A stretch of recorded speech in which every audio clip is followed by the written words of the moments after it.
Bienvenue, chers amis, à une exploration de l'un des aspects les plus profonds et les plus rassurants de notre foi, la volonté de Dieu.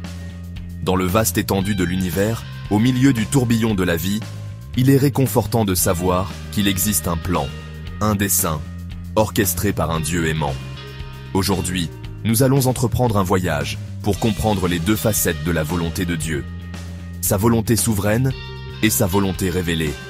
Attachez vos ceintures, car ce voyage promet d'être éclairant.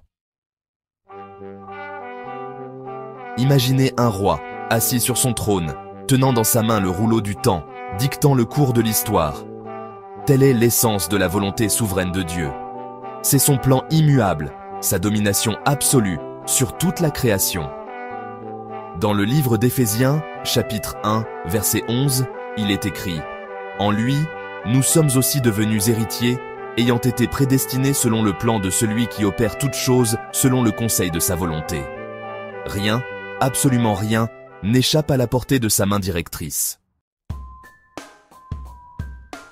Alors que la volonté souveraine de Dieu nous remplit d'émerveillement devant sa toute-puissance, sa volonté révélée nous invite à une relation personnelle avec lui. C'est comme si Dieu nous tendait une boussole, nous guidant à travers le terrain parfois difficile de la vie. La Bible, la parole de Dieu, est notre guide principal dans la compréhension de sa volonté révélée. Dans Deutéronome chapitre 29, au verset 29, il est dit « Les choses cachées sont à l'Éternel, notre Dieu. Les choses révélées sont à nous et à nos enfants, à perpétuité, afin que nous mettions en pratique toutes les paroles de cette loi. »